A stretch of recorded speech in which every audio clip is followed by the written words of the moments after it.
5th. If you please join me for the Pledge of Allegiance at this time. Thank you. I pledge allegiance to the flag of the United States of America and to the republic for which it stands, one nation, under God, indivisible, with liberty and justice for all.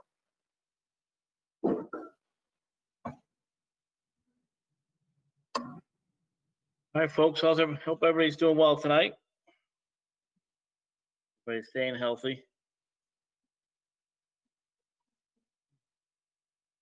All right, do we have anybody from, or any citizen participation at this time?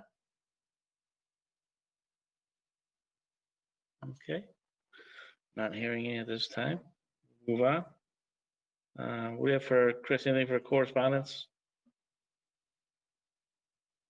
Nothing, anything? Yeah, there's a couple of items. First item is Kathy Kelly Reagan was notified that she can't hold the election in the gymnasium due to air quality issues at the school. She went there and met with Dick Bombardier, John Sullivan, and herself. They decided to move it to the cafeteria because they can work with air exchange better there. According to the Board of Health, they want the air to exchange in the area that the election is going to be held at least 5 times an hour. We can't get that done in the gym.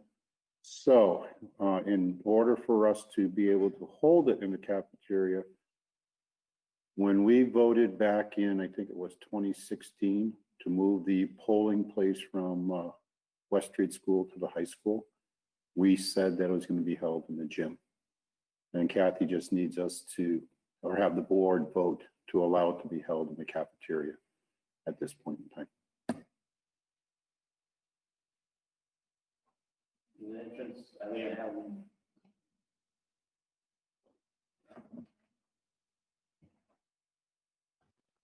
that's a big deal, but are they gonna have them enter the same way, or are they gonna have them enter through like where the cafeteria is?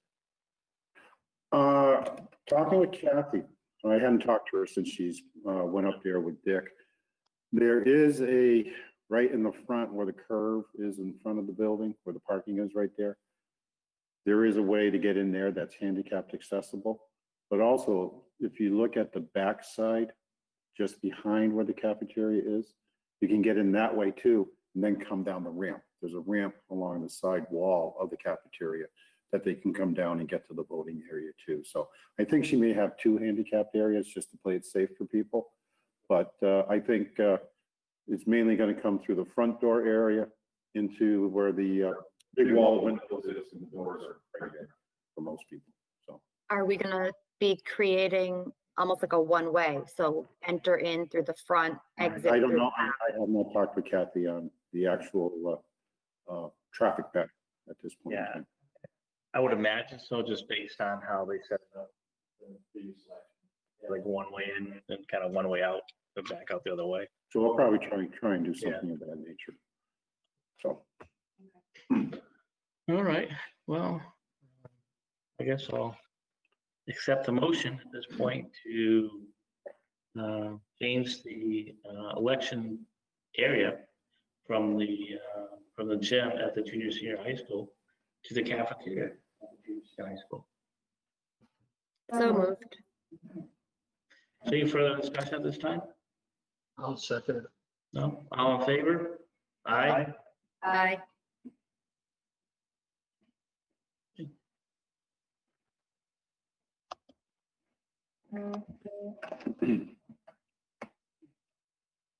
Easy enough. All right, we have, well, Chris, do you have anything else besides that? We also had a email come in from the Parks Oversight Committee members regarding dogs at Brown Ellison Park and poop all over the play fields and things of that nature. The issue is the dog park is at Dufresne's, not at Brown Ellison.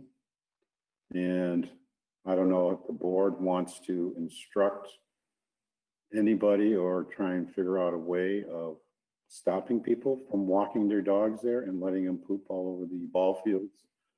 And the other issue is we have been told that the neighboring farm, Red Fire Farm, has a sign up in front of his area indicating that if they need additional parking, that they can park in the Brown Ellison parking lot. And we have a concern with that because if it is being taken up by people who are customers of a neighbor, that there may not be space there for people to be able to go and walk and be able to park during sporting events held by GAA or anybody else using the fields that have rented the fields and have the privilege of being able to park there. Okay. Well, I think first thing we look at what we can do as far as the dogs. They're not allowed there. Can we send out like a robocall or something to all the town people? Just a reminder, if you do have a dog, they're not allowed at Brown Ellison. They're allowed at Dufresne Park and the dog park. Is that something we can look at doing? I mean, a reminder to everybody, and then, you know, if it comes to the point where, you know, we're patrolled by our park police and people are in there with their dogs, not supposed to be, you know, I understand that it's, you know, people are trying to bring the dogs out and walking around like that, but unfortunately, some people just aren't doing what they need to do. You know, the dogs are having a waste and they're leaving it, the people are leaving it behind. It's just not right. So unfortunately, we have to take action against it. Do you want us to maybe put signs up in the park? No dogs, no dog walking, or no dogs, or something of that nature, so that people are forewarned? Because we cannot run on the assumption that it's Granby residents or only Granby residents using. We probably have out of towners as well. That's definitely a possibility, but I'd also like to get the information out there sooner or later. I mean, it's gonna take some time to the signs made up and then get those posted, but we can do that, and we can do both. I'm not opposed to a robocall. Yeah. I would just like to see Yeah, a reminder sign posted. no, I definitely think you're right, Jen, and definitely notification should be posted inside the park as well. So anybody that's visiting it sees it, knows it. And, you know, when the park police do, they can point to the sign, it's right there, it's posted. Okay. And regarding the parking, I'd like to be able to put some signs up saying parking is for park guests only. All others may be subject to towing at the owner's expense.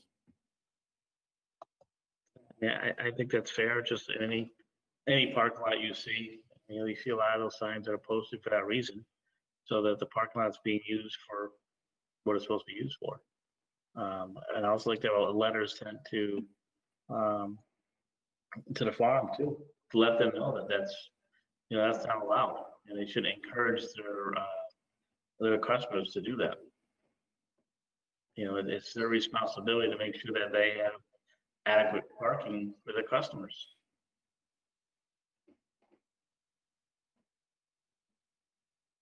You know, that's just something that they should look at for their site plan.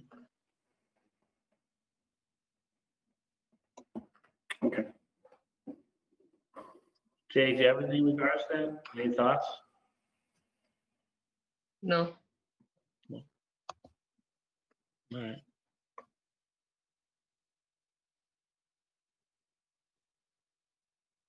Anything else, Chris? No. Okay. Well, we're going to, this time, departmental reports. Anybody have any questions or concerns in regards to the reports?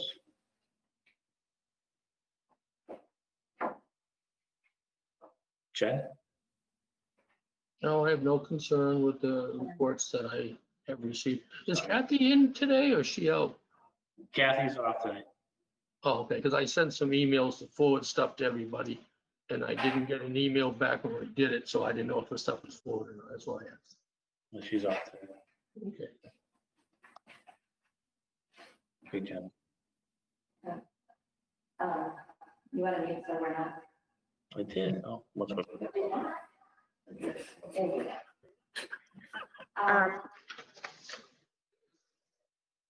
Thanks, Chris. I know that we are in an odd spot with the fire department right now, given our lack of permanent chief. However, we have not received a departmental report from the fire department in a couple weeks now.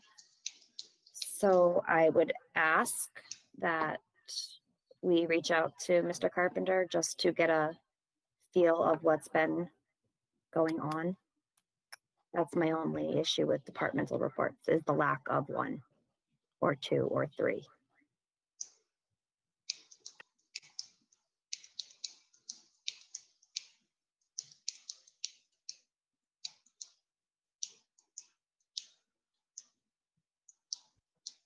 Well, we can definitely reach out to Bruce. Chris, can you take care of that? Reach out to Bruce. I mean, that is a administrative duty for him. So make sure that we get the updates on the fire department. Okay. Is there anything else?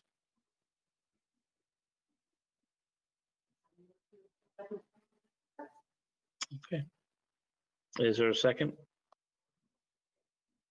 I'll second it. Is there any further discussion in regards to the reports? All right. All in favor? All right. Aye.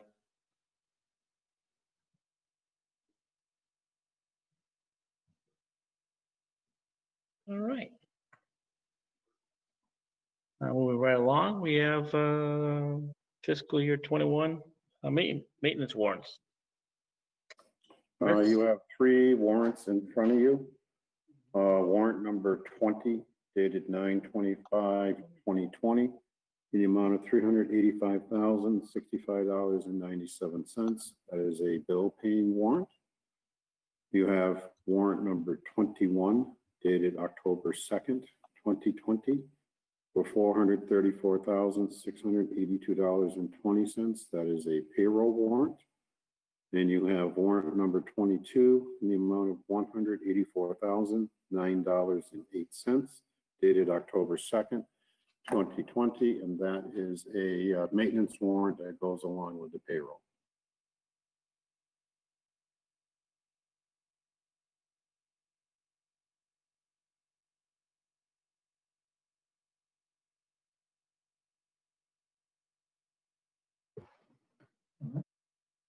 Questions?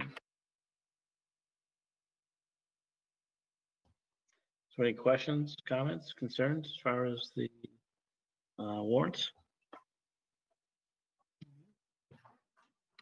Accept the motion. I move to approve and sign warrants number 20, 21, and 22 for fiscal year 2021. I'll second Jen's motion. Thank you. Thank you, Jen. Thank you, Jay. All in favor? All right. Aye. Signed. All right. All right, going into old business, I just want to bring up too, and Chris, this is for you.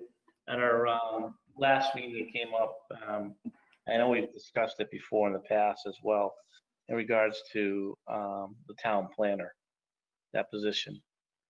I know I remember discussing some time ago, several months ago, and based on the budget and everything that's moving forward, we were going to wait and see if there's money available when we get our actual budget from the state to see if we could do it. Yes, you are correct. In the original set of budgets that were developed in January of 2020, getting ready for the 2021 budget, I did have the planner / conservation agent position budgeted at about, I think it was around $72,000 a year. However, once COVID came in, once the state started advising us to adjust our revenue projections downward, I took that position out of the budget as a way of trying to meet the projected reductions in the state revenues and our local revenues, with the idea that if the state ended up appropriating more money than what we were anticipating them to appropriate, we would go back and have a supplemental budgetary meeting where that would be put back into the budget at that point in time. As an update for the state budget process, in the Beacon for October, they had mentioned that the House and the Senate Ways and Means Committees are meeting on October 7th, I believe it is, at 10 a.m. with the economists and other fiscal people to get a report on the outlook for fiscal year 2021, and hopefully they'll be able to get moving on setting the state budget in a timely manner. That go for the grant writer too? I did hear some discussion. I don't know how truthful it is, so, I mean, just based on they weren't anticipating, it's not gonna be as bad as they were anticipating originally, which is good to hear, but then again, the outlook is for the following fiscal year, what could be some concerns. So. That's being said right along, is Yeah. that we're gonna make it through 2021. It's 2022 that is gonna be the killer budget for everybody. Because right now you have a bunch of federal programs that are assisting us in our ability to get through this year. But those budgets, or those grants and free money from the feds will be drying up come next year. And that's when it's really gonna start to hit us. We gonna go for that grant writer too? Hey, Jay, I know you brought up at our last meeting about the planner. Did you have any additional questions regards to that? Anything about that? Yeah, I just asked, so we're gonna be looking at the grant writer position as well, so we get somebody with some time to go through all these hundreds of grants to try and get us as much revenue as possible. I mean, federal government alone is over 100 grants. We don't qualify for all, but you don't know until you look. Right. And hopefully in the next couple of months, we'll know as far as what our budget will be. And we can hopefully move forward with that, because it is, I know Jay, you've been talking about it. And I think we all believe the same. It is an important position, and hopefully we get some good news for our budget with the state, and we can act on it. Because honestly, I said it many times, I think the select board office is understaffed. I mean, Kathy's answering the phone all the time because it rings. We had a receptionist who could do that. She could get more of the work done. If we had a planner, conservation, we could get more stuff processed, get it off her desk. She could do other stuff. And a grant writer could get us more revenue. I mean, other departments are staffed, but the select board office, in my opinion, is not appropriately staffed. I know there was some talk before some time ago about getting someone like a part-time 20 hours a week to come in part-time, but we didn't get really much with that, right, Chris? Yeah. I think he advertised, but nobody put in for it. Yeah. You know, I think that's what we needed. We needed someone to offset, 20 hours so we make a difference. See, part of the problem is under COVID now, and the school is going through that right now, is the Board of Health requiring a large amount of air exchange per hour. They've been quoting that the standard is to exchange the air in the room 5 times an hour. Currently, we can't do that with our current system. So we are currently looking at seeing how we'll be able to do that. The other issue is even if we opened our buildings, we're still held to the same standard that stores are held at in retail establishments at 40% of your allowed occupancy by permit. If we are allowed 40% in these offices here, say, with a clerk we can only have one person from the public come in at a time. That's it, because all the other available slots are taken up by people in the office. That's the problem we're running into.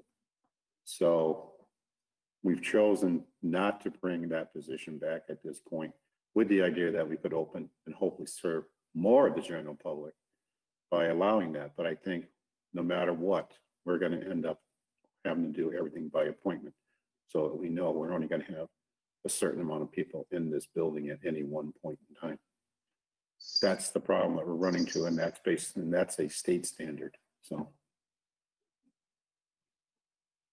Well, hopefully COVID goes away soon.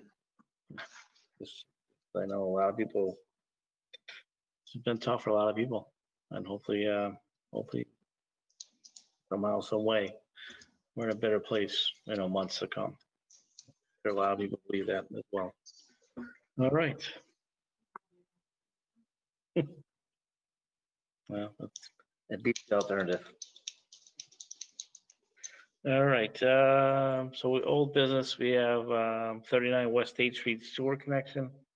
I know we spoke about that at our last meeting. We had some discussion about it.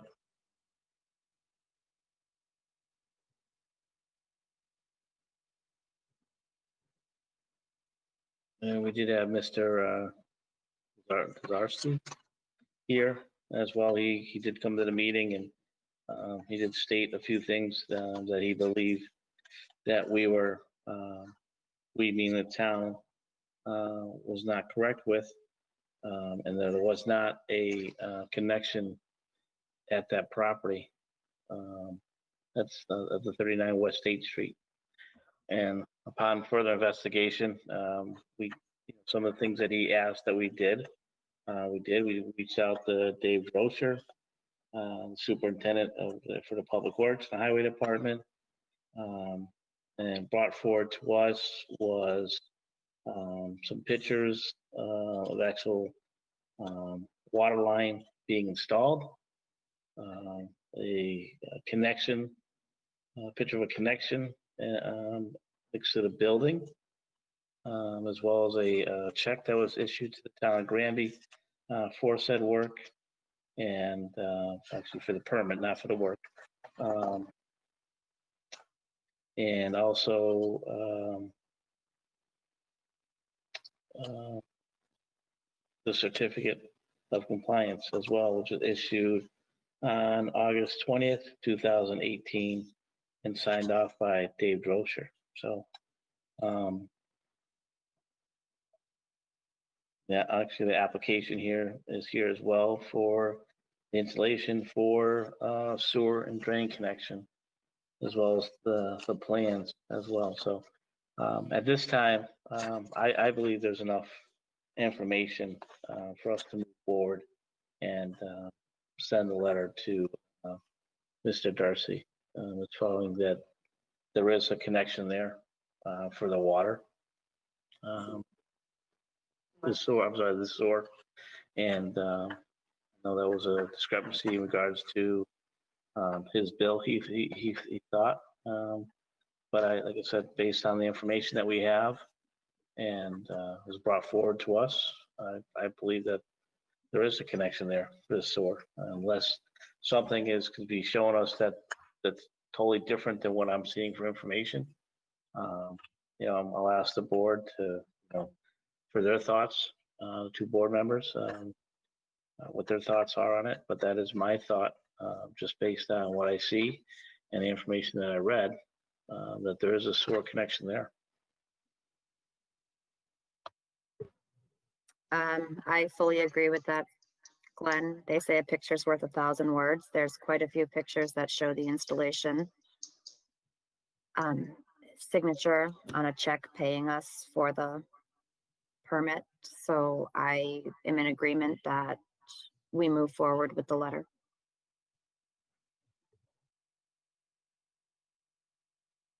Thank you, Jen. Jay, you have anything? No, I mean, everything's been said. I mean, if he chooses not to hook that connection inside his building, that's his own business, but Right. if he has a pipe attached to the town sewer line, what do you think he's gonna do if we had raw sewage spill into his property? He's gonna build a town. So whether he connects it to the building or not is not really up to us. If he took out a permit and he has the town's sewer line is connected to one of his pipes, then he's responsible. The only thing, if he wants to get an abatement, he's gonna have to dig it up and disconnect his pipe from the town sewer line. Okay. Thank you, Jay. All right. All right. Well, this time just have a motion, to sign and send this letter out to Mr. Darcy. So moved. All in favor? Aye. Aye. Aye. Thank you, folks. All right. That is it for old business. Is there any other business at this time? Can I want to bring up about the interim fire chief process. Sure, please do. I know I didn't make it to the last meeting. I'm sorry because I was sick, but what is the board going to plan on doing for selecting potential candidates to be brought forward for potential interviews? Right. So my understanding is that any conversations that we have in regards to it for people that put in for it has to be done in an open meeting, correct? I did check the town council.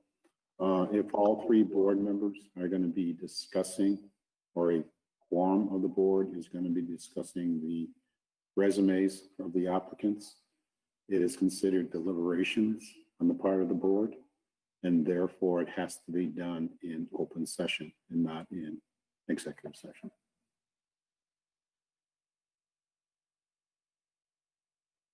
So we have 5 applications, five resumes for the position.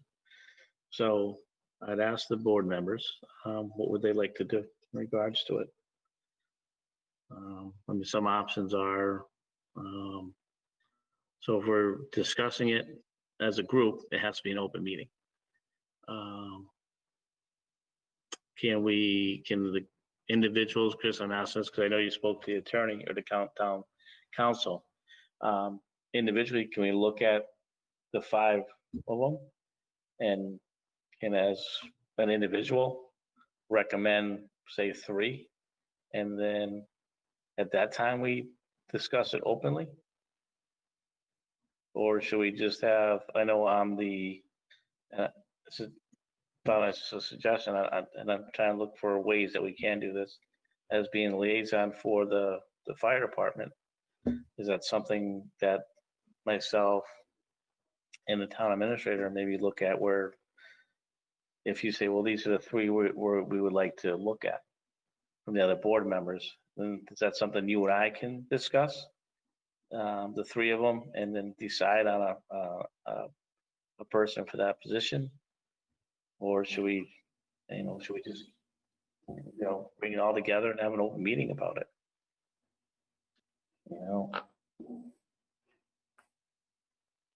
I think we We need, have like 3 questions in there.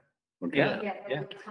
Yeah. All right. If it was going to be, say, just the department liaison and myself, then yes, we could do it in executive session or off camera. Okay. Because you don't have a quorum of the board to be deliberating. Okay. I had even asked if the other 2 board members could review and just forward their comments to me. And town council said no, because then we're still doing some sort of deliberation in how we're going to reduce the 5 applicants down to potentially 3 or 2 or whatever. That's the problem we run into, okay, is that it can be considered deliberation on the part of the board. In the past, most of the boards have usually created a search committee who didn't comprise a majority of the board or a quorum of the board.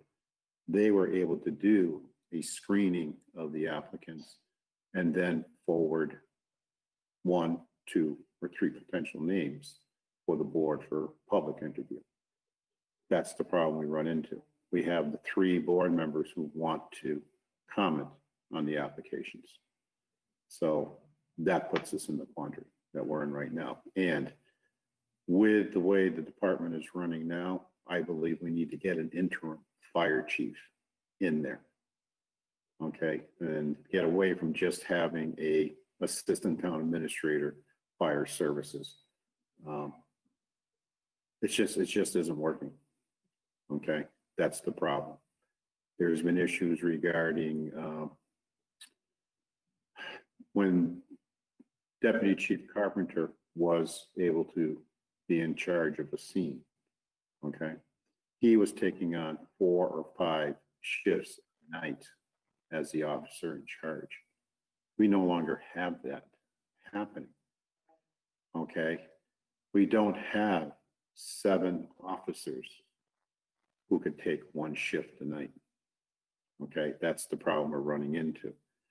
So part of the problem is how do we get those shifts filled by an officer each night? Okay. All we have are lieutenants right now in our department. They all get a $1,200 stipend per year, $100 per month. Okay. To ask them to start taking on additional shifts for that $100, it's getting to a point where it's below minimum wage for them to take on those type of shifts. There was a proposal made by Lieutenant Yvonne that instead of just doing a $100 stipend per month to be an officer, that they get paid, I believe it was $30 per shift that they take. So that if they took a shift, they get paid, or took a night shift, they would get paid $30 for that night. If they took 2, they get paid $60. If you took none, you get none, because you're not really doing anything to earn that stipend. Okay. When he went and compared it to what that would entail versus the amount that would be budgeted for the normal stipends, it would end up being about $1,100 more per year, which to me, with the way things are going right now, would be well worth the town to probably try and do, because we do need an officer in charge of every night shift, no matter what. We can't have a fire incident or a motor vehicle accident incident or a carbon monoxide incident and not have an officer there leading the firefighters. So unless the board has some other way, I would like to implement what Lieutenant Yvonne has proposed, and maybe have Glenn as the liaison and myself meet with all the officers at a meeting, or do a Zoom meeting or go to meeting, whatever, and explain the procedure and see if they're all willing to sign on to it. I can get behind that idea. My question going forward is what would the process be for, let's say, 3 of our officers wanted 1 shift? First come, first served. That's how we're gonna. That's the way I would do it, because we have 7 shifts a week available. You put your name in first, you get it. You know, for you to turn around and say, well, I gotta check my schedule, and then, 2 days before, oh yeah, I can take that shift, so I want to take it now, where somebody else maybe 3 days ago had already said that they'd take the shift.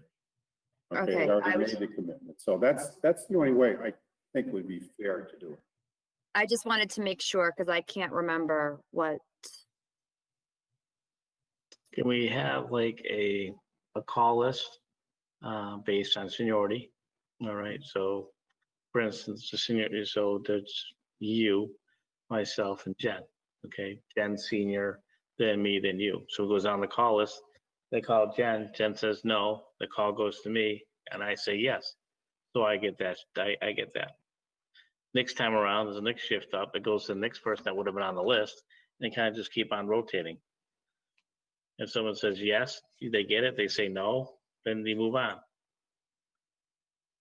Well, we could try that, because I believe that's the way the police department does when they are filling shift. Can we discuss this with Chief Wishart? Because, because I know that's the way the police department does, is they, Well, it's a lot of, they do that, they have the list, and then they start with the uppermost, and they work down, whoever takes the shift, and they start with the next person for the next shift, so on and so forth. a lot of different departments do that. It's based on seniority, and they work their way through the list, and you just continue through the list, and that way everybody's getting a fair chance to work. And the list for the officers won't be as long as the list for the police department. No, and it's also helpful too that, that say you do like at a week time as far as what shifts need to be filled, or a 2-week time, so that people can say, well, we have this way date. Okay, I can take this one, I can't take this one, or something like that. So, we're not, you can get through the list, because it's going to take time for someone to call people too. Every time, it's great. The first one you call says yes, but if not, and you work yourself down the list, that's going to take time, and then.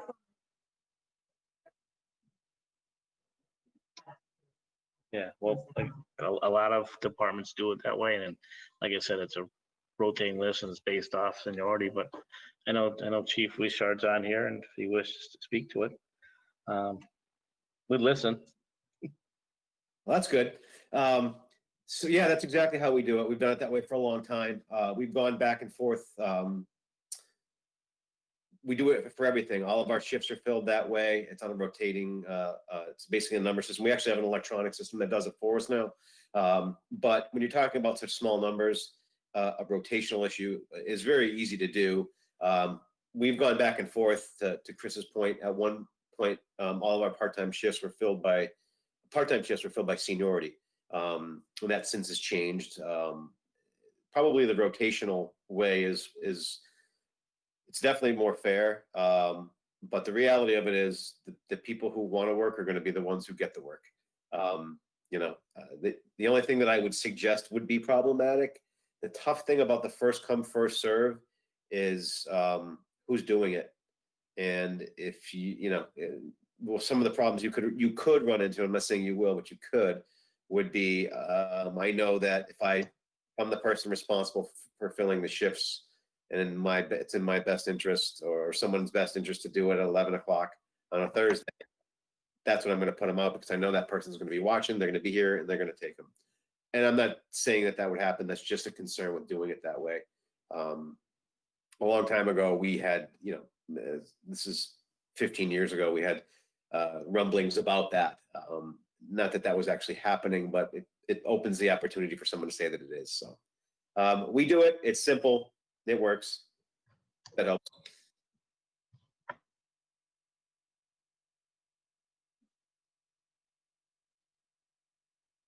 Yeah, so like I said, I know a lot of different departments do that same type of thing. So it's probably a proven type that'll work. So I think that'll work. So if everybody's in favor of doing that, that's what we can, Chris and I can talk with the officers and see if they're on board with it. That works.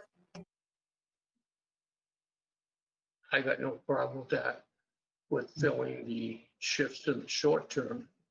But on deciding who is going to be eligible for interim fire chief job, I'm going to speak about myself. I've never had any formal firefighting training. I was a paramedic, so I do know that part. I would hope the Fire Chiefs Association could have somebody look through the 5 applicants and give us recommendation on who's the best qualified, because I don't think we're technically qualified to make that decision.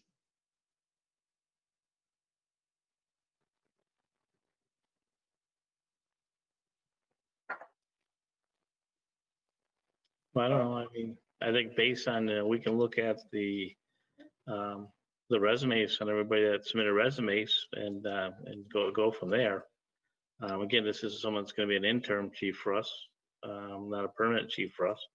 We have 5 applicants. I believe 3 are in-house, so we should know those individuals pretty much. And we have 2 from the outside. But how are we gonna judge their technical ability, except looking at a certificate? Well, you can look at their certificates. It basically says for what trainings they've gone through. We can also look at their education. We can look at the person, time of service on the job, what they've done. It also comes down to an interview process too, when you can sit down and interview someone for a position. Yeah, but if we gotta do these interview on GoToMeeting, the last person to get interview is gonna have a huge advantage, because he's gonna sit and watch the other 2 people being interviewed. It's not like when we did the interviews before physically in person, when only one person would come into the table at a time. If we're gonna be doing this remotely, whoever is the last to be interviewed, again, is gonna have a unique ability to know every question that was asked of everybody else. The way we could address that, Jay, would be to set up 1 or 2 or 3 individual meetings. I have no problem with that. Whenever that candidate is to be interviewed, that is the meeting ID that we give them. I That's don't it. have a problem with that at all, but I was just bringing out the fact that if we just use an open public one. But I think that would be the easiest way, to be honest with you, Jay. Well, I And agree. if someone comes in off of some other meeting, we just say, sorry, you're not supposed to be here. And we go from Right, there. but all I'm saying, if this is gonna be open to the public, as you said that Brian O'Toole, it has to, I'm just repeating, it's open to the public. How can you tell them they can't show up and listen? I don't know. I see your lips moving, Glenn, but I don't hear nothing. Thanks, Jay. Appreciate that. I guess, and I'm sure you've said on interview panels before too. Mhm. A lot of the questions that we're going to ask could be standard questions. When I say standard, would be each applicant to be asked the same question, and how that person responds to it will take us into different questions and things like that. So, I don't see, other people they can watch, they can see it. It still comes down to, again, someone's experience, their knowledge, their education. All those are big factors as we look at, who would have that position. And the interview process is just another part of it. I don't there's disagree. different components. I don't disagree with what you're saying. All I'm pointing out is, if you're gonna have 5 people to be interviewed, the 5th person can hear the answers of the other 4, and they could possibly embellish their own answers when it gets to them. That's all I'm saying. Well, they can embellish it, but again, when you have the information in front of you, and I understand what you're saying, Jay, but I think if you have the information in front of you, as to what they bring to the table as far as, training, experience, education, knowledge of the position, and things like that, a lot of that's going to speak for itself. The interview process, actually get to know the person too, and find out what they can bring to the table as a fit. Right. And I agree, you're right. Someone may say, A, B, C, D, and someone else may say, well, I wasn't thinking of that. And they add that into what they're going to say too, which kind of makes maybe them look as a better person. So, but again, I think, I look at it too. It's really looking at the position, that who is qualified for the position. And a lot of that comes down to the information that is presented, with their resume and through that process as well. Well, I didn't know if the Fire Chiefs Association had anything that could help us. Maybe Al could speak for the Police Chief Association, if they have something that, when they're going through an interview process, an independent party or something like, I don't know, either way. What do you think, Al? Well, I can't speak for the Fire Chiefs Association. I can tell you that the I can tell you two things. I can tell you that the Chiefs of Police Association does keep a list of like retired chiefs that would, you know, or could work in an interim situation. So I don't know if the fire chiefs do that. I know that the police chiefs do. But I think you got to keep in mind what you're trying to do. You're looking to put an interim person in that situation. So I guess my first suggestion would be you got to, before you look outside and ask an outside agency and input their politics into the town, I think you need to start with, do you have somebody in town who can do that position, who's qualified and capable? And if they are, your decision becomes much easier. If not, then you have a decision to make, and going outside to an agency like the fire chiefs, if they provide that service, makes sense. Like, I'm gonna use you as an example, Al. You've already told us you're retiring here shortly. If you put candidates for a new police chief in front of me, I don't have the technical knowledge. I don't know how to arrest people. I don't know what they look at. The same thing with fires. I don't know what you do with a one-story building. I know the difference between, you don't put water on electric fires, I can tell you that.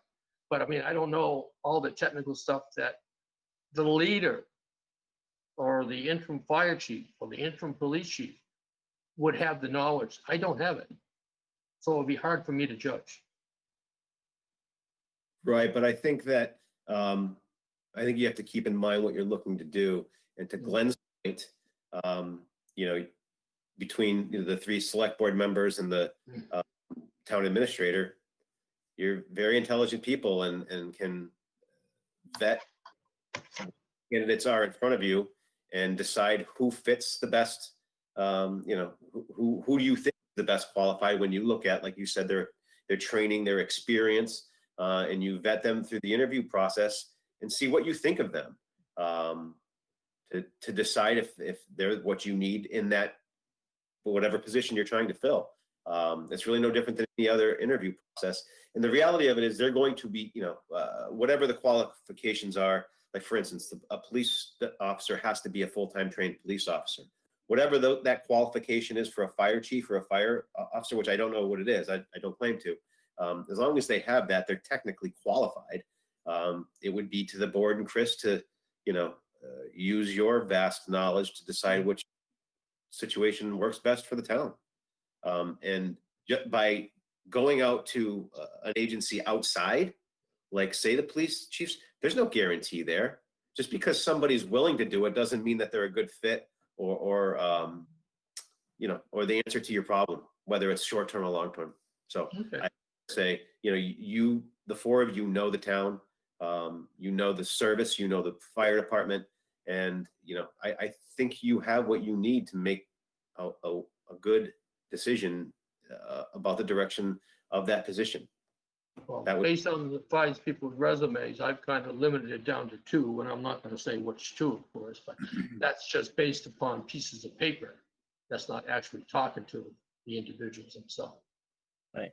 So Jay, with that same philosophy you just had there, Mm-hmm. as I said, each part of what you have is based on, you know, it all adds up. So you take in their resume, you looked at their experience, their knowledge, their education, and you looked at that. And as you just said, you came up with a couple. So now you go to an interview process where you actually sit down and you speak to that person and you talk to them and you ask that person questions and follow-up questions, which would help you, I'm hoping, to give you a better idea of who you think is the best qualified person for the position. That's the process. That's what you want to do, that's what we'll do. I mean, I gotta say, based on pieces of paper, I kind of whittled it down to 2. Yeah, well, again, there are certain certificates and trainings that they have to qualify to be a chief. I think all of them have the qualifications on paper to be a chief. Right, as I just said, so you look at the documentation they bring forward, look at their service, their experience, their knowledge, their education, and you build that up to what you think is the best qualified candidate for the job, that who's going to do the best in that position. So, And and being- Chad, and being sorry, fair- everything else? in being fair to the people, I like Chris's idea of a separate thing beyond, but I don't, if he runs it by Brian O'Toole, I don't think it'll fly. You know, he's already talked to Brian Tool about it, and that's what Brian, as town council, has told us. We kind of just talked about that, what our options are. So that's why I kind of brought But it forward. they have to be public.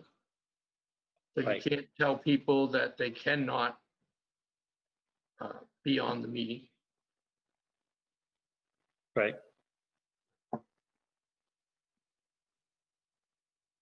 Yeah. And I believe we have to move forward. If this is the way we're gonna go, then we should get moving. Well, I want input from Jen as well. So Jen, what are your thoughts? This is the problem with a 3-member board. That's my thought. No, I've gone through and I've got the candidates that I'd like to see brought forth. We have no choice but to deliberate about them in public, so. Correct, all 5. I'm saying I have my 3 that I think would be, But as you deliberate. sorry, But poor as you choice of de- words. But as you deliberate, it has to be done in public as to why you're not considering a candidate also. You just can't bring forth 3 names. You have to discuss all 5 together as a board. The good points, the bad points, and why you want to bring them forward or not bring them forward. Right. So you're done. Okay. So with that said too, that's my point, that if we come together as a board and then we all look at the applications and the resumes, I think it's application as well, and discuss it, at that time, we can move forward what we feel maybe the best 2, the best 3, until that we want to bring to the next step, which would be the interview process. And then Or you can even do just one. right. Well, I want to, kind of listen to what people are saying, but that's what I am thinking, is that we come together as a board, we discuss all of them, all the people that put in for the position. We talk about what we feel is good, what we feel not good, and then we feel like, to me, who are the best 2 or 3 qualified people that we want to bring forward, that we want to interview. And we could say, well, you know what, there's only 2, there is 3, well, there is 4. Well, I do want to talk to these people or this applicant. So I think, we can discuss that. I think we can look at all 5 of them, which we will, in a board meeting. At that time, we can say, okay, these are the people that we want to bring to the next step, which it will be the interview process. There may be 1, there may be all 5. And I think that's our next step. And then we do that. We have an interview process. We schedule all the interviews one particular time, not the time, but we set times one after one another. We have a set of questions that we want to ask. I think each one of us could probably, come up with questions that we want to ask, and we put those questions together and we ask in the interview process. And then, at that time, we go from there.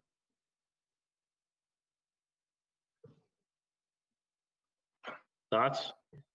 Do we have to discuss all 5 in one meeting, or can we break it into multiple meetings? And the reason that I'm asking is because, just doing some quick math, say we have, we've got our 5 candidates. Say we only took 10 minutes, which is highly unrealistic for this board. We're still an hour just for that. So I can see, if we're discussing all 5, that we can easily push to 2.5 hours just on this subject alone. Can we break it down into 2 meetings, or is that not acceptable?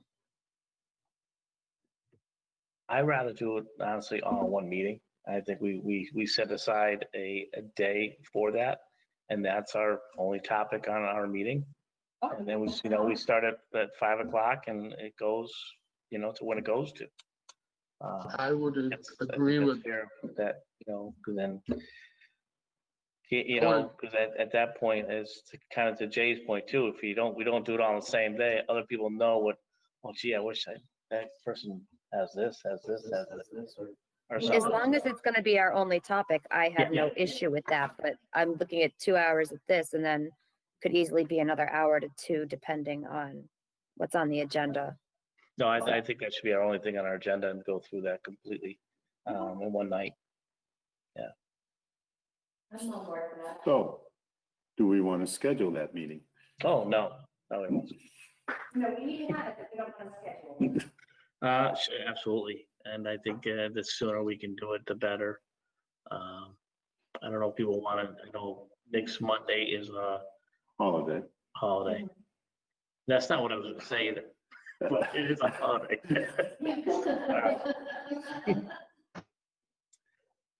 Maybe, do we want to do Tuesday, next Tuesday, The 13th. the 13th?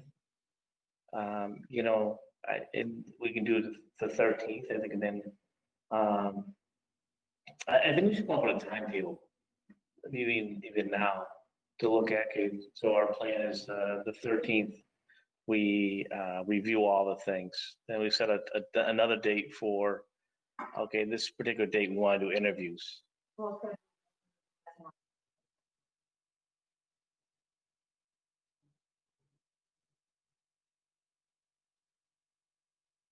Like what, to where?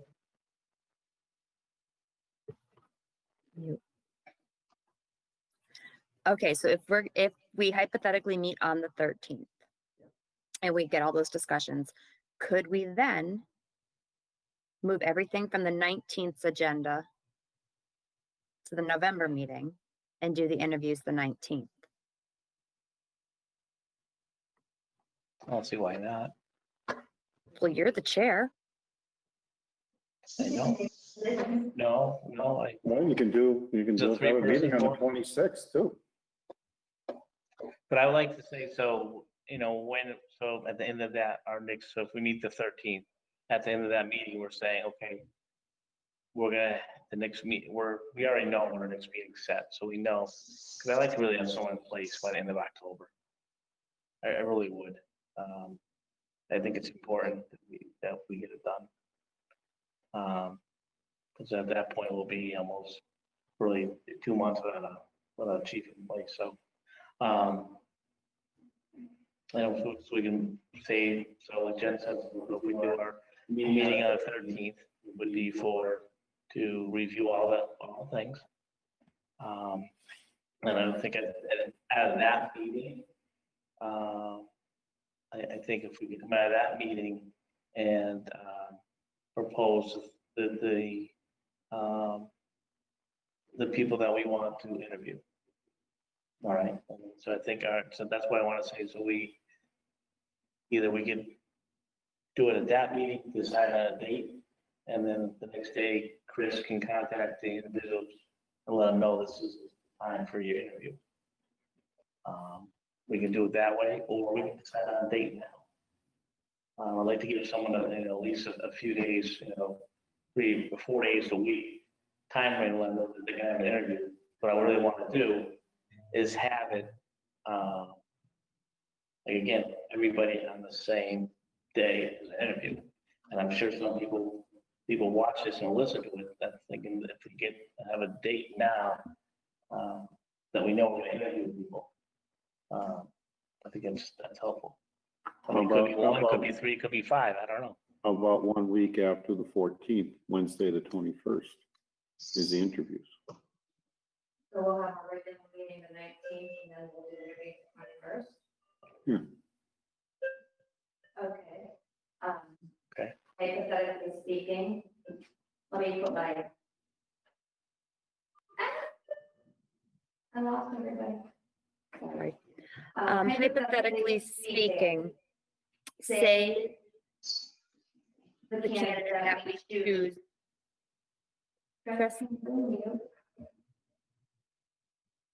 Let's see. Oh, that's better. I'm not hearing an echo now. Hypothetically speaking, say the candidate we choose is not currently on payroll. How long do we have to onboard? How long does it take HR wise to onboard if Glenn is looking for the end of the month, which I think is a good idea.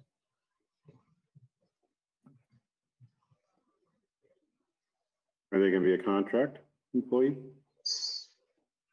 I would say yes. So it'd just be a matter of drawing a contract together and then sending it out to them. They can give us a start date. We can start them while we're still negotiating the contract. Okay. We can make an offer of $50,000, say, and that they say no, that they need 60,000. We look and see if we can afford that, and then we go back and forth. And once you come to a dollar figure, then give me a start date. Okay. Enough time to get those negotiations done and somebody in place, say November 1st. If not November 1st, and probably the week right after. What's the first full week of November? It's November 2nd through the 6th. Good. Right, so, right, good, I would like to, I'd like to shoot for the week of November 2nd. But if not, well, we go, that's fine. We can go up, prioritize it and have a set time frame. Let's, move forward with that. All right, so it's going to be October 13th. You're going to review the applications. What time do you want to meet? 5 p.m.? Earlier. Okay, we'll do it at 5 o'clock? Jay, are you available 5 p.m. on the 13th? Yes, I am.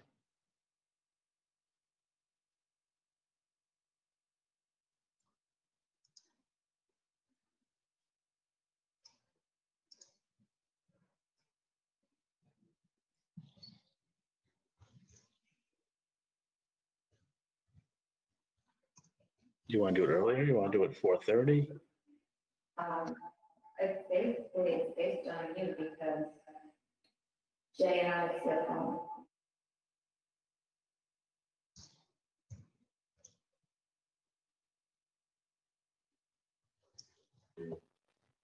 Jay, are you available any earlier?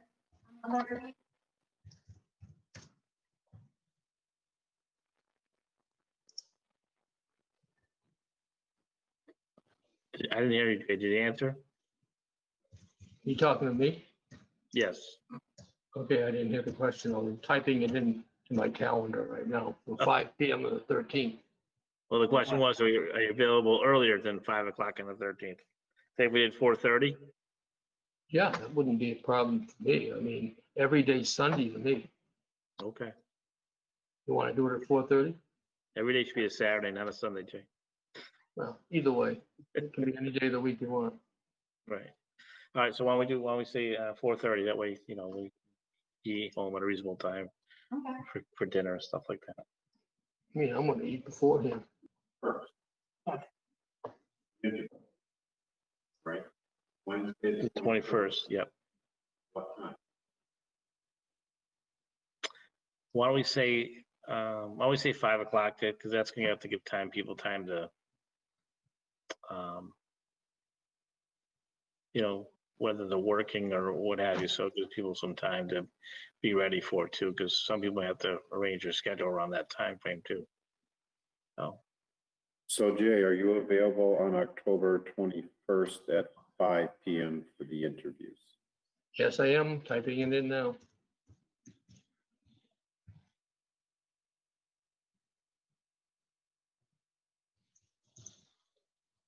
Now, do you want me to plan 45 minutes per interview or plan an hour per interview or what? Is there a way we could just call them when we're finished and move on to the next? Because some people may not take as long as others. That would really throw some people off, Jay. Okay, well, I just threw it out there. No, I get what you're saying, and in the interest of, not.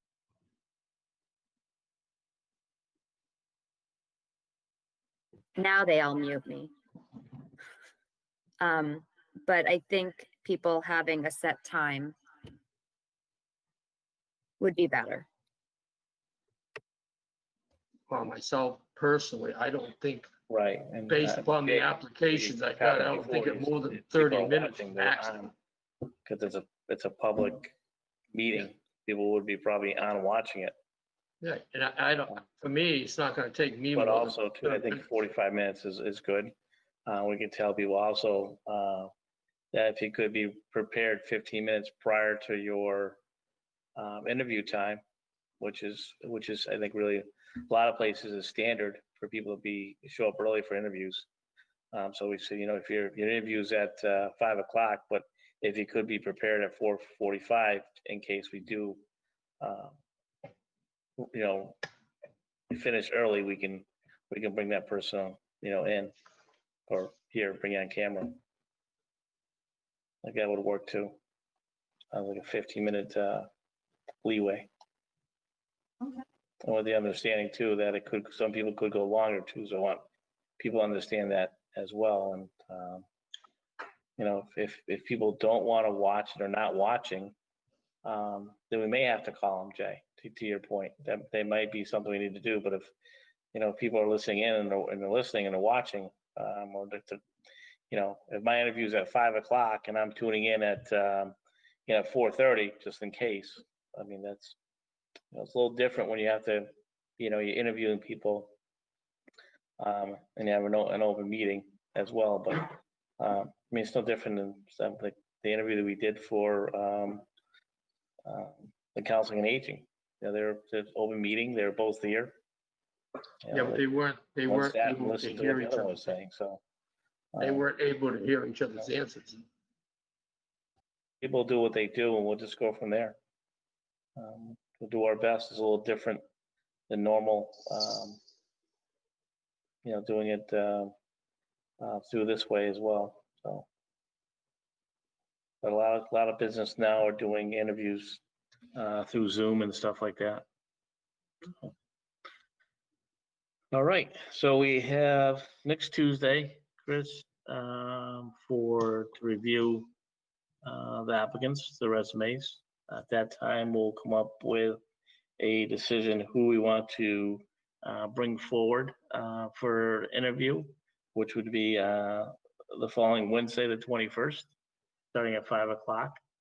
And then at that point, we'll need to have another meeting so we can discuss.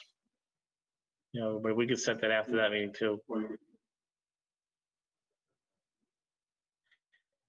Yeah, I'd rather wait. I like to have people just kind of sit back and digest what they listen to and stuff like that, and kind of reflect back on that, and then we can have another meeting and then talk about it as a group, and then decide. People can recommend who they feel will be the best person for the job, and maybe why, and let's discuss that, and hire someone or appoint someone.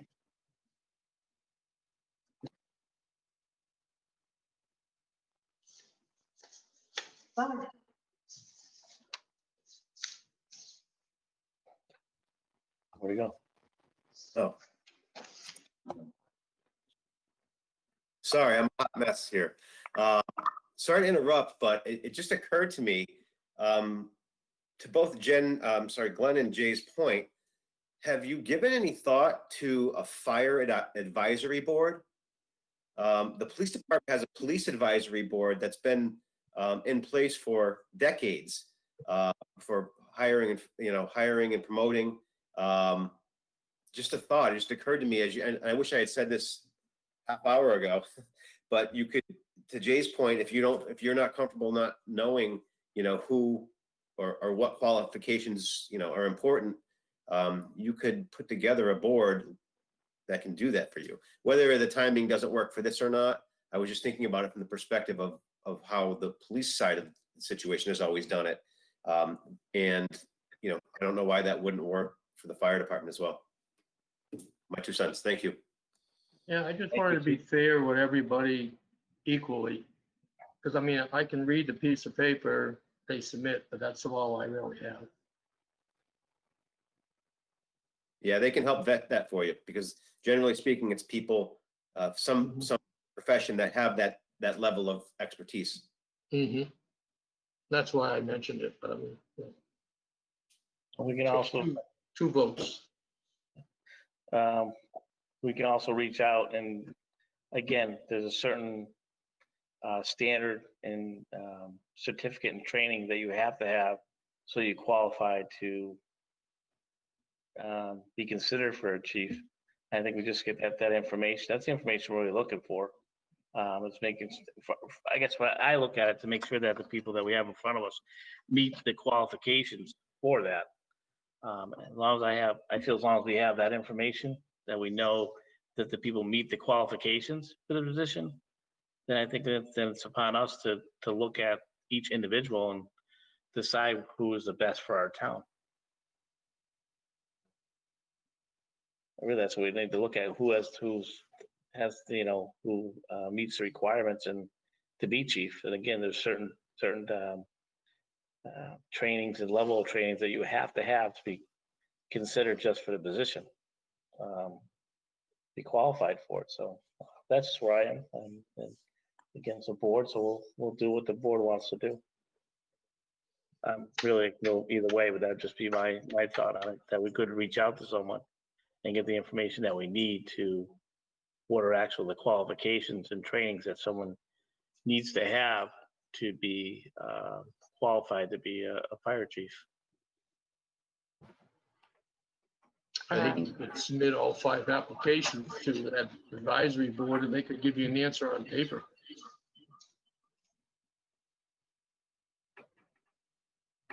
I think all 5 are going to be considered qualified anyways. Jen? I do like Chief Wishart's suggestion for future. I don't think time-wise that's going to work for us, so I think the method that we've got going is the best, but I would agree if it's working for the police side, it may work very well for the fire side for future reference. Because like Jay said, yes, I know what certifications on paper that they are supposed to have. I don't know what additional certifications are relevant, handy, good to have, which ones are superfluous and not really needed and are just more letters, numbers, whatever on a page. Somebody that has industry background would have that insight that would be better suited. And yes, I agree, we should be the ones that are looking at the personality fit for the town, as long as the expertise is there. Does that make sense? Yeah, I don't disagree with anything you said. Makes sense what you said. Sounds like you're in favor of having a board, but just not now. Correct. Yes, okay. Which I would agree. I think when it comes down to a permanent position, I agree 100%. And again, there's nothing to say that as we're going through this interview process that we feel, gee, I wish, I'm not too sure about this stuff. Maybe we can get some outside help. But again, like I said, we can do that ahead of time and find out from a advisory board, if you will, what is the qualifications that someone that must have to be considered for a chief. That's first and foremost. That's my concern, to make sure that person has the qualifications that makes him or her qualified to be chief, and then move on from there. Because if you don't, then if we got an application from someone, a resume from someone, they don't meet the requirements, that's very simple for us. They don't meet the requirements to be the qualifications to be chief, then I can move that person forward to the next part, which would be an interview process. But that's what our discussion will be coming up. And I know I'm going to do some of my homework in regards to so when we are talking about it, I'm sure we'll have a lively discussion. A lot of things will come out well. A lot of good points and good discussion will come out in regards to it. Typically, in all the ones I've done in the past, human resources have made the decision whether the person's qualified for the position or not. And if they're not qualified, they just don't get forwarded to management to make a selection. Because they have, human resources has a technical expertise or can get it for any position you want to see if the person's qualified.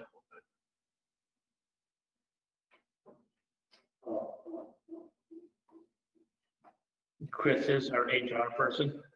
And again, like I said, making sure they meet the qualifications is the first part of it.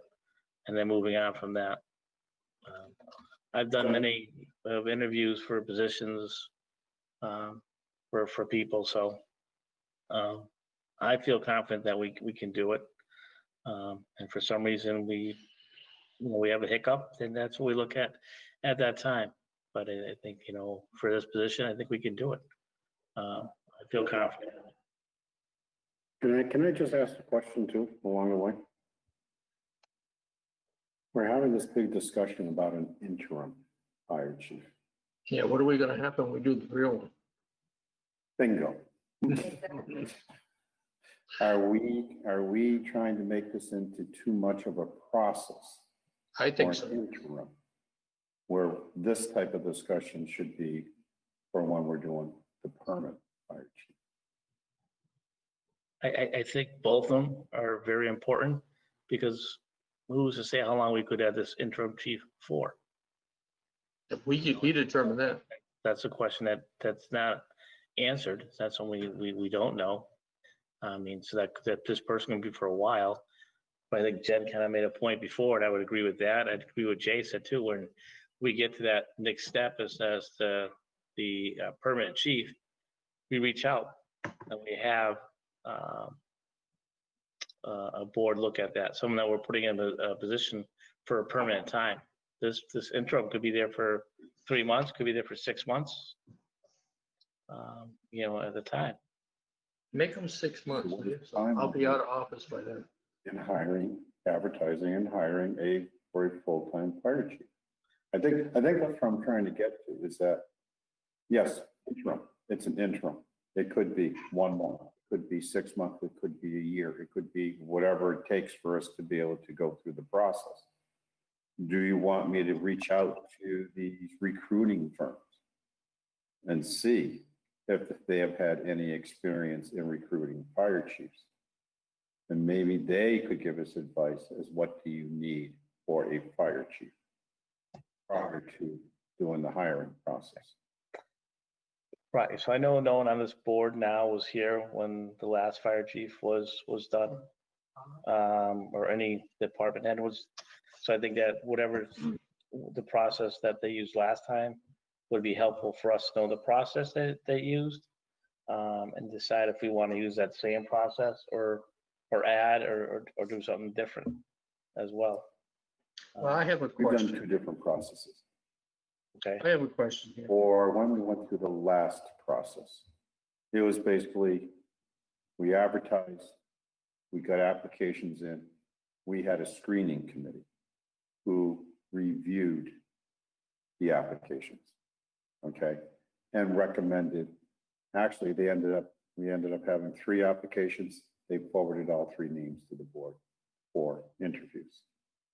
The time before that, we hired an outside firm who took over the whole process, conducted an assessment center, went through the whole process, put them through the test by former fire chiefs. This company had former fire chiefs coming in and conducting the assessment center. How would you handle this type of scenario? How would you deal with this? How would you deal with that? Adam had basically people come in like actors and get into a situation and to see how they would deal with a disruptive employee or a bad employee, or how would you lay out your equipment to deal with a fire of this nature, things of that. Then they all got together and they rated them. Basically, it gave them a score, A, B, C, D, F, okay? That's how we did it the time before. Good points and bad points in both of them, okay? Don't know how we want to go. Do we want to go down that route again and look at recruiting companies and say, have you ever done a fire chief search? Or have you ever conducted an assessment center? It runs into money. That's the problem. okay? An assessment, by the time you get done with a recruiting firm and them doing an assessment and the whole 9 yards, you could run $10,000 to $15,000 easily. Okay? Is that what we want to do? To bring in the experts who've done this before for other communities, larger, small communities, so on and so forth, to advise us. You know, the Beacon, they have probably about 5 firms in there that do management recruiting. Simple email for them to be able to, we set up an interview or a meeting one day and we just talk to the various ones and see what they have to say. We can do it that way too. Okay, that way we don't have to worry about our own expertise. They already have the people who probably already been in the position and know what to look for fire chiefs. Okay, we have a unique department. We have both a career and we have a call. A lot of people only deal with career force people. They don't have a call force. Some, they just deal with call or voluntary people. That's a different type of management style than for a career force. That's the problem we run into, is we need somebody who knows the type of experience a person needs in order to meet what our staffing is. Could we,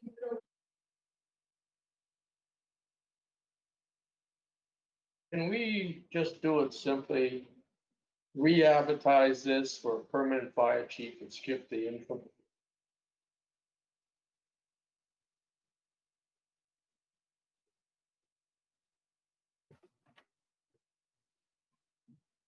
What was that, Jay? Can we just re-advertise this position as for permanent and skip the interim and just move on? I'm not in favor of that. I don't want to rush a permanent fire chief, and we need to have someone that can handle the department in the meantime. I don't think, I mean, I'm not going to speak for you or Glenn, but I don't think that just putting somebody in there in a permanent position is in our best interest right now. Well, we could write the contract to be on a 1-year probation if they got selected. So we wouldn't have an issue if we wanted to. Well, we may not have an issue employment-wise, but we have an issue morale-wise, and I don't think that putting someone in to only have, thinking they're permanent, to only have them out in a year is not going to be a good morale booster. We've got to work on fixing that. Well, I'm not saying that we only have to keep them for a year. I'm just saying if they don't work out as expected, then we could have a probation period. If you have a year's probation period, I mean, if somebody doesn't work out in 30 days, you can let them go. You don't have to wait the full year.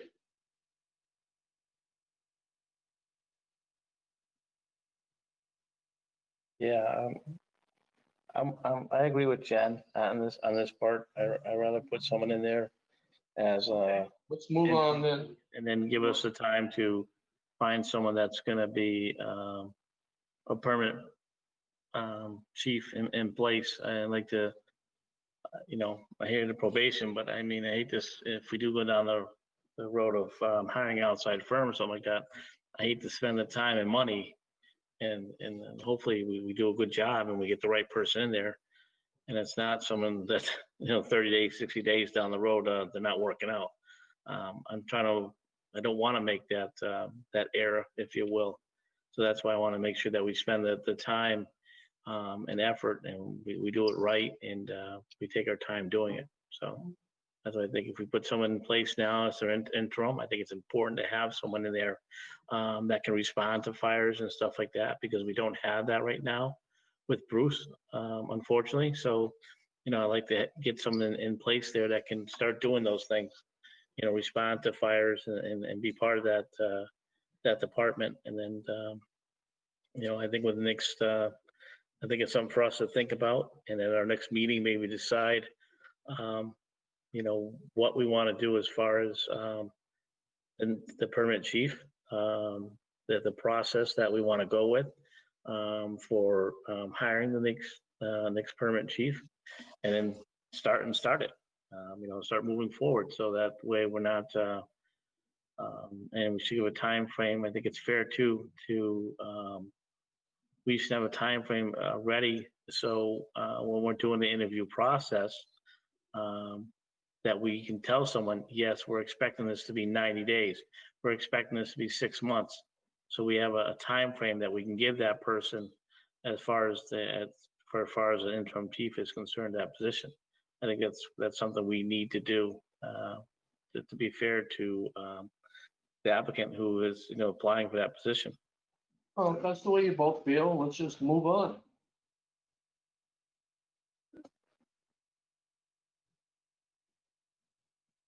Can't hear you, I can see your lips moving. Thanks, Jen. So we're all set up for our next meeting on Tuesday at we'll say 4:30. Mhm. And then our following meeting will be the 21st. We'll start the interviews at 5 o'clock at that time. And those meetings will be in addition to our regular select board meetings. What's that, Jay? I said those meetings will be in addition to our normal first and third Monday select board meetings. Yes, correct, right. One, because one's on a Tuesday and the following one's on a Wednesday, so yes, absolutely correct. All right. I think we're all set. Is there anything else? No.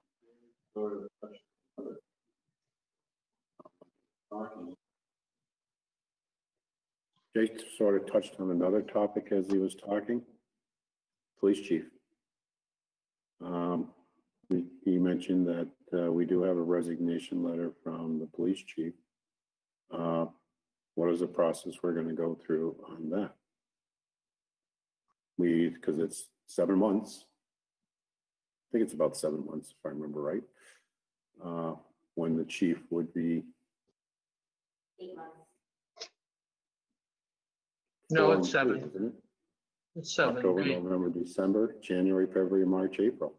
May 1st was the October. Well, like I said, I think that's something for us, each one of us to think about.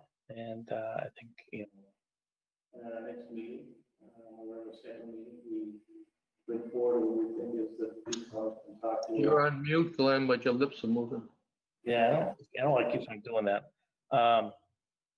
So I think we take that as individuals, and at our next meeting, we bring forward what we think is the best way to do it. We're going to talk about the fire chief, and we can talk about the police chief position as well.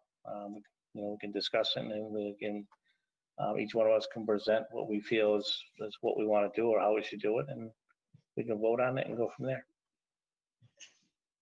Because I think it just listen to what we talked about with the fire chief, I think we understand what our options are, our options available to us. We kind of do it internally, or we go to an outside source. I think those are really our two options that we have, just based on our discussions, or kind of maybe in between type thing as well. And that's I'm just saying 7 months will fly by. No, in a heartbeat. It will. There's no doubt about it. So to be fair to the board members, I think it's something each one of us should think about. And at the next meeting, our regular scheduled meeting, we can talk about it and go from there. But it will go quick. And I'd like to, and I don't know if we can or not, but maybe a discussion for some other time that we could bring someone in before Al leaves. That's something we can do. So whoever the next chief is, that will be there. So. Al? Hi, yeah, if I could just, it might help. I have kind of drafted some thoughts about the different processes that you could take and some of the benefits and drawbacks to all of them. And I just kind of been holding off on it, waiting for the right opportunity to give it to Chris and the board. It may be helpful to you to have those. If Chris and the board wants that, I can certainly forward that to you, or however you want that. That way, it outlines kind of what you've already said, Glenn, about the options that exist, and it just kind of weighs out the benefits and drawbacks to each situation. So it might be helpful, and if it is, I'd be happy to forward it to you. I'll take any suggestions. I don't know everything. And I think Jen would agree too. Please do, Al. Definitely, I think your years' experience and knowledge, I think we would, whatever you have to recommend, I know as a board, we definitely appreciate that. Okay, great. I'll get that out to you in the morning. Yep. Thank you. All right. So with that said, unless you have anything else you want to bring up, Chris? I have some items when you Well, get I was to gonna me. say, the rumor is there's a football game starting soon, so. It's Oh, already geez. a half hour old. Oh, no. All right. All I right, have well, some- with that, I said, have some items. Shay, Yep, I have some items here. okay, The EV chargers, it's installed, made the 30 September date. Has that been tested yet, Chris, to see if it's functional with the credit card yet? No. Okay. That was a new line. And the EV chargers at the school, Chris has some data. He told me he got some data that it was being used. I don't know the exact time period, but he did know on how much the hours were used, and we were collecting money and stuff, but then all of a sudden it got shut off. And when Chris and I talked, I think we should do something at the school like we did at the safety complex. We should probably put our own network into the school connected to the town and be completely physically separate from the schools. So if they start making adjustments on their network, they don't shut the other one off. That's my opinion at the school. The COA EV charger, I think Jen's the one that asked this. How much would it cost to convert it from RFID to credit cards? That's $500. And the only EV charger that I can ever foresee this town needing in the future would possibly be the highway department if they were to get a parts vehicle in the future. Otherwise, I think we're done with EV chargers. Any comments on that? No? Okay, good. The Green Community Grant, that was awfully quick, Jay. I'm moving. I got a TV screen in front of me. I can see what's going on. Any comments, so quick? That's it. Well, you got any comments on the EV charges? I don't, I think you're right, we kind of move forward. If it's a time to switch it over, switch it over. Yeah. Especially for $500, seems reasonable. Yeah, it's up to you, up to people to decide. Green Community Grant, some of the parts, well, most of the parts are on order. When I get notified, I'll let Jeremy know for the highway department and Steve Sullivan know for the school as far as that goes. And then we can develop some type of schedule, whatever, least intrusive schedule for each department to get it done. The DLTA grant is ongoing for economic development and zoning. The IT grant, Chris and I have discussed that. We just don't have enough time to justify it this year. 15 October, it's got to be in by. And if you're going to be in this competitive situation, particularly when the IT, you only can get one every other year. I think we should put it on our plate that we're going to have to fund a study or fund something to justify what we want. You're willing to pay for equipment out there. But what equipment do you want? You have to justify it. And we don't have any justifications. It's just like any grant that I do, whether it's Green Community or whatever, we have to have the justification because they are competitive. You're competing against 350 other communities in the state. So whoever fits into the state's envelope the way they want it to gets it that given year. So Chris can probably want, but I think we're going to have to fund some type of study or get some information from Acuity or something to say where we are, because our network throughout the town is not documented. If you don't document something, how do you know it's there? Right. No, I agree. Okay. Indoor air quality, Chris has already touched upon that, 5-year exchange. Chris had me get a hold of the engineer that we used to do our green community. He does a very good job, and he is doing that with us. All I want to say on this, we are a green community. We have signed contract with the state. We have an energy reduction plan approved by the state. School's not following it because they're not buying energy efficient material. They're buying what they want. I don't care what they buy. They can have any design they want. But as far as the green community go, and I talked to some of the other committee members, if they're not going to abide by the green community, which the town signed for in a contract, just like we did the EV charges, and we were required to do an energy reduction plan and have it approved by Mass DOR. As far as I'm concerned, I'm ready to resign today. Literally. And I have no problem doing that. You can Well, think Jay, about it. I No, hope I'm you would serious. resign because you've done a lot of great work for the town, and I think maybe from the select board, we send a letter to the school committee and let them know It's too late. they're not in compliance with that. You asked Chris about the email traffic. It's too late.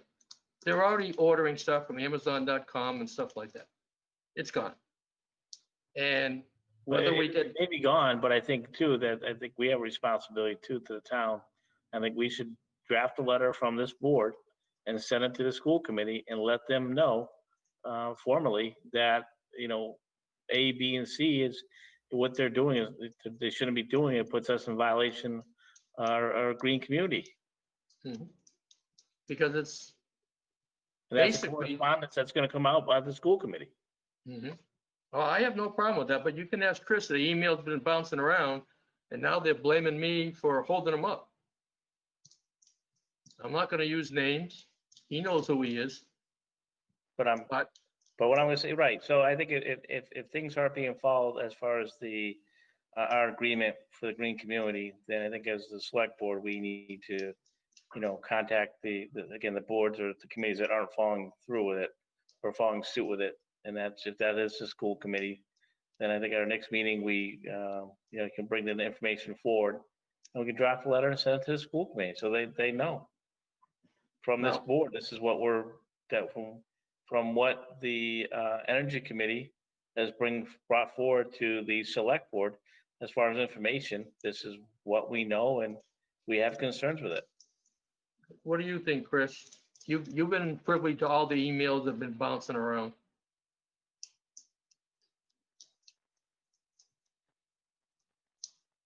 What was your question, Jeff? It says, what's your opinion on this whole thing? Because you've been privy to all the emails that have been bouncing around.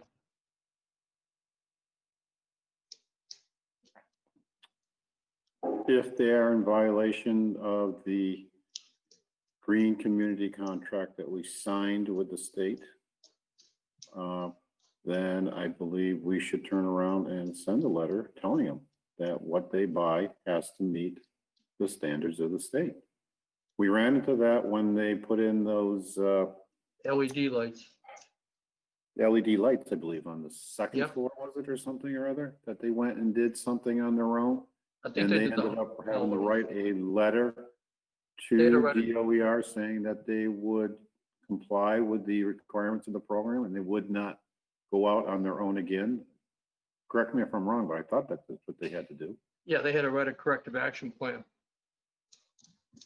They wrote the corrective action plan and then we submitted it and it was approved. Supposedly in their SOPs for when they buy stuff, it's in there. So if it's in their SOPs when they buy stuff, why are they missing it again? But it's just pure frustration and from myself, because I have no problem giving you a letter of resignation. I've had enough. because all you do is get blamed, say you're holding everything up. So, doesn't make a difference.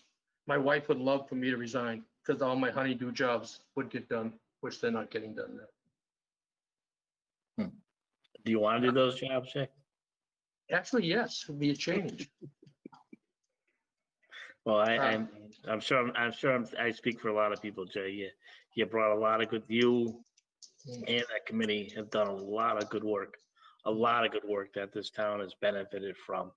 And like I said, let us, as a board, as you being the chair of the Energy Committee and, appointed by this board, the rest of the committee, let us take action and send a letter to the school committee and let's do that. Let's, we represent the town and part of our responsibility is to the town as well, just like theirs is as a committee. So I think we do our part. With listening to the Energy Committee and their concerns from yourself, I think we do our part and send the school committee a letter with regards to the information that's brought forward from you and the Energy Committee. Yeah, as far as the whole thing goes, Chris can tell you, part of the whole application process back in 2010, I think it was, they had to do all type of plans. I mean, just like the school's doing all types of plans on how to return to school today and get them approved by DESE. Well, we had to do the same thing with Mass DOER to even become part of the program. So, and I called Mass DOER. I said, can we get a waiver or something on this? And they said, right now, we understand that everything is in a state of flux, but the answer is no. And you know why the answer is no? Because the state Senate and the state House passed a bill that will be carbon neutral or whatever the word is, by 2050, and they made it into a law. So they can't give us anything. And we're not the only one. There's 271 green communities in the state. They're tearing their hair up. They don't know what to do. And National Grid and Eversource is the same thing. They got those milestones pinned on them by the state. And they are not going to meet their milestones, but it's not their fault. It's just COVID-19. What are you going to do? Right. I'm not blaming anybody in particular. But I mean, if they're going to use products, they should buy approved products. That's all I'm saying. I don't care what products they are. They should just be properly approved. That's all. Okay. Okay. Here's something very interesting for you. Miss Irene Rappa, that's R-A-P-P-A. She owns the property at 2 West State Street. You get it right? Okay. She was considering donating it to the town.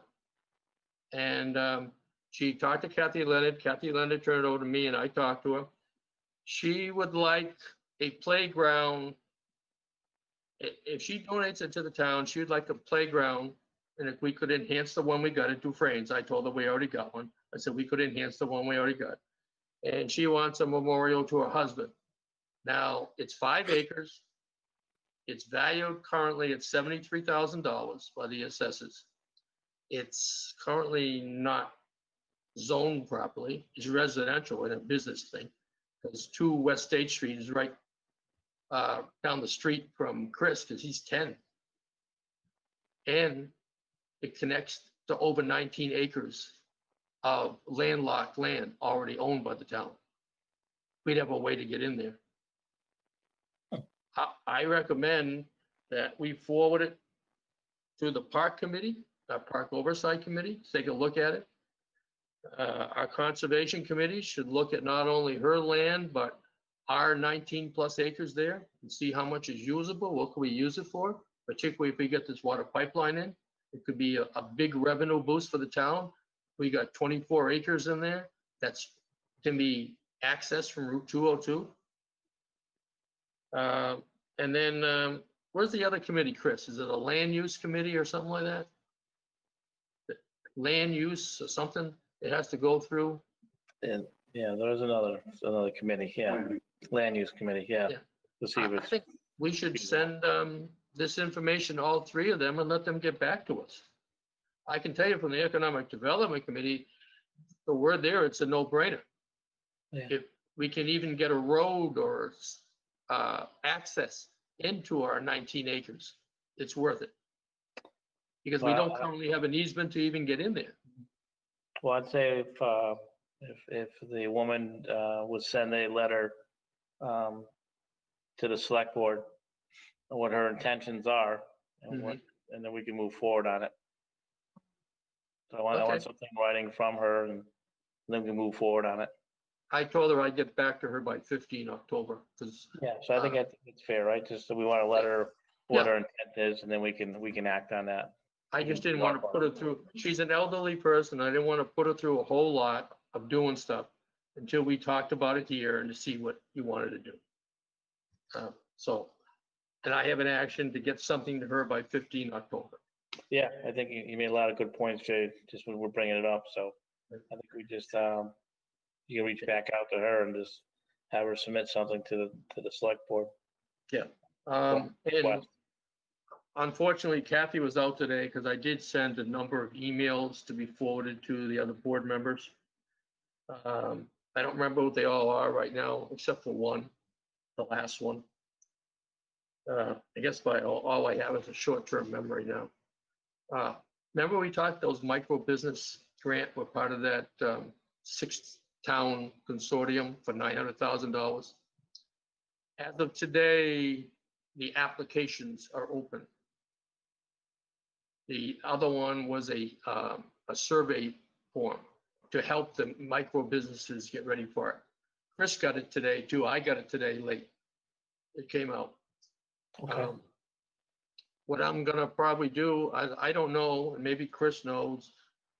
Has anybody sent anything in saying they're gonna hook up to the water pipeline yet? I have no idea.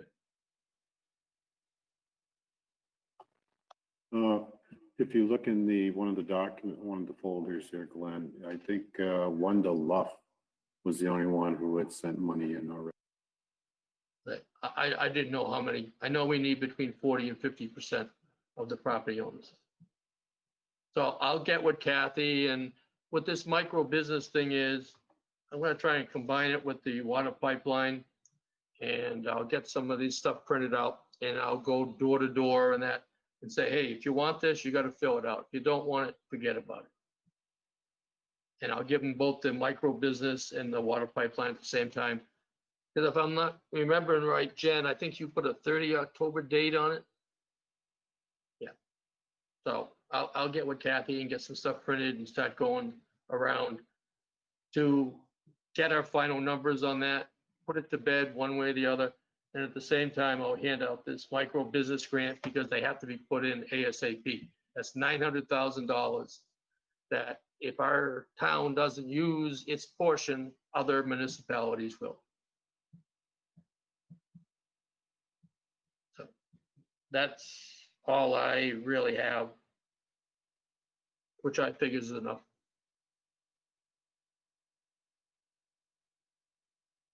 Make a motion to adjourn. No. We have, don't you have something to read there? Yeah, Jen has something to read for Oh, I the know it. election. No, that's all right. I mean, I like your thought, I like your idea, but Jen has something to read though. We have to, has to be read for the upcoming election.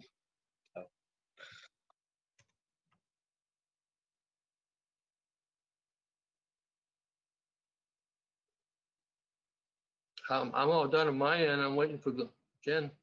I'm used to Glenn keeping his microphone on. I kind of forgot that I need to turn mine on. To one of the constables of the town of Granby in the county of Hampshire, greetings. In the name of the Commonwealth, you are hereby required to notify and warn the inhabitants of said town who are qualified to vote in elections to vote at the Granby Junior Senior High School at 385 East State Street in said town for precincts 1 and 2.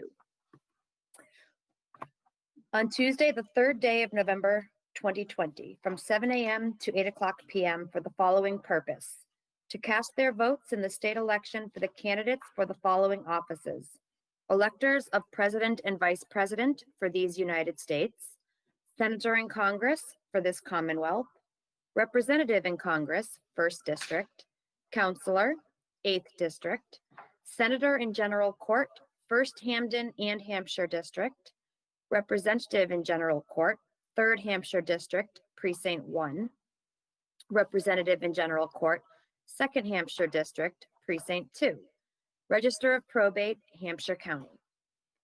Question 1, law proposed by initiative petition.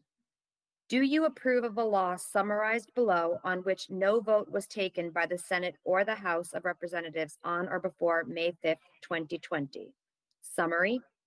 This proposed law would require that motor vehicle owners and independent repair facilities be provided with expanded access to mechanical data related to vehicle maintenance and repair. Starting with model year 2022, the proposed law would require manufacturers of motor vehicles sold in Massachusetts to equip any such vehicles that use telematic systems, systems that collect and wirelessly transmit mechanical data to a remote server, with a standardized open access data platform. Owners of motor vehicles with telematic systems would get access to mechanical data through a mobile device application. With vehicle owner authorization, independent repair facilities, those not affiliated with a manufacturer, and independent dealerships would be able to retrieve mechanical data from and send commands to the vehicle for repair, maintenance, and diagnostic testing. Under the proposed law, manufacturers would not be allowed to require authorization before owners or repair facilities could access mechanical data stored in a motor vehicle's onboard diagnostic system, except through an authorization process standardized across all makes and models and administered by an entity unaffiliated with the manufacturer. The proposed law would require the Attorney General to prepare a notice for prospective motor vehicle owners and lessees explaining telematic systems and the proposed law's requirements concerning access to the vehicle's mechanical data. Under the proposed law, dealers would have to provide prospective owners with, and prospective owners would have to acknowledge receipt of, the notice before buying or leasing a vehicle. Failure to comply with these notice requirements would subject motor vehicle dealers to sanctions by the applicable licensing authority. Motor vehicle owners and independent repair facilities could enforce this law through state consumer protection laws and recover civil penalties of the greater of treble damages or $10,000 per violation. A yes vote would provide motor vehicle owners and independent repair facilities with expanded access to wirelessly transmitted mechanical data related to their vehicles' maintenance and repair. A no vote would make no change in the law governing access to vehicles' wirelessly transmitted mechanical data. Question 2, law proposed by initiative petition. Do you approve of a law summarized below on which no vote was taken by the Senate or the House of Representatives on or before May 5th, 2020? This proposed law would implement a voting system known as ranked choice voting, in which voters rank one or more candidates by order of preference. Ranked choice voting would be used in primary and general elections for all Massachusetts statewide offices, state legislative offices, federal congressional offices, and certain other offices beginning in 2022. Ranked choice voting would not be used in elections for president, county commissioner, or regional district school committee member. Under the proposed law, votes would be counted in a series of rounds. In the first round, if one candidate received more than 50% of the first place votes, that candidate would be declared the winner and no other rounds would be necessary. If no candidate received more than 50% of the first place votes, then the candidate or candidates who received the fewest first place votes would be eliminated. And in the next round, each vote for an eliminated candidate would instead be counted towards the next highest ranked candidate on that voter's ballot. Depending on the number of candidates, additional rounds of counting could occur, with the last place candidate or candidates in each round being eliminated, and the votes for an eliminated candidate going to the voter's next choice out of the remaining candidates.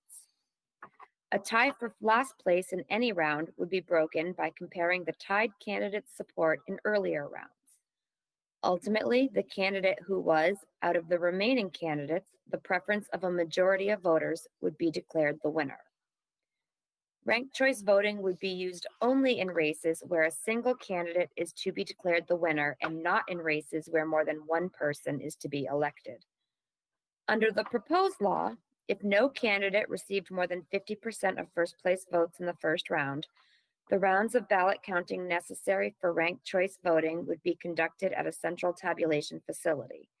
At the facility, voters' rankings would be entered into a computer, which would then be used to calculate the results of each round of the counting process.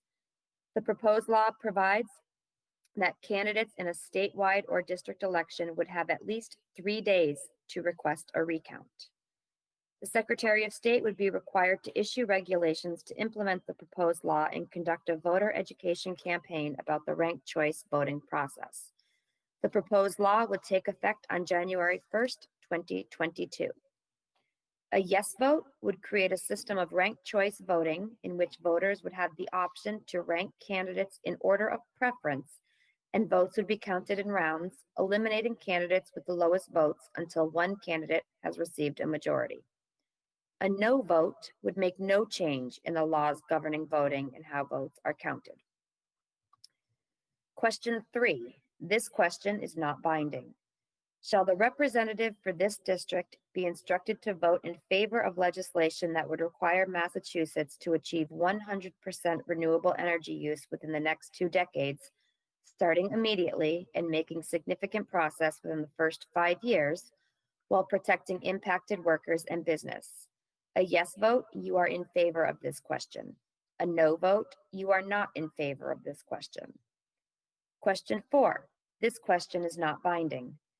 Shall the representative for this district be instructed to vote in favor of changes to the applicable House of Representative rules to make the results of all the votes in that body's legislative committees publicly available on the legislature's website? A yes vote, you are in favor of this question. A no vote, you are not in favor of this question. Hereof, fail not and make return of this warrant with your doings thereon to the town clerk at the time and place of said voting. Given under our hands this 5th day of October, 2020. So I move to accept and sign the warrant. I'm tired. Well, thank you, Jen. Very nice job. Appreciate that. Is there a second? Kansas City 6, New England 3. I second it. That said.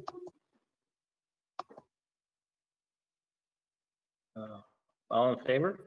Aye. Aye. Aye. All right. Now, Shay, you were saying something before Jen interrupted you? I don't have the slightest idea what it was. I move to adjourn. That is it. I'll second that. All right. Everybody have a good night. Thank you very much. Always appreciate it. Just want to thank everybody before I did that. Okay. All in favor? Aye. Aye. Good night. Yep.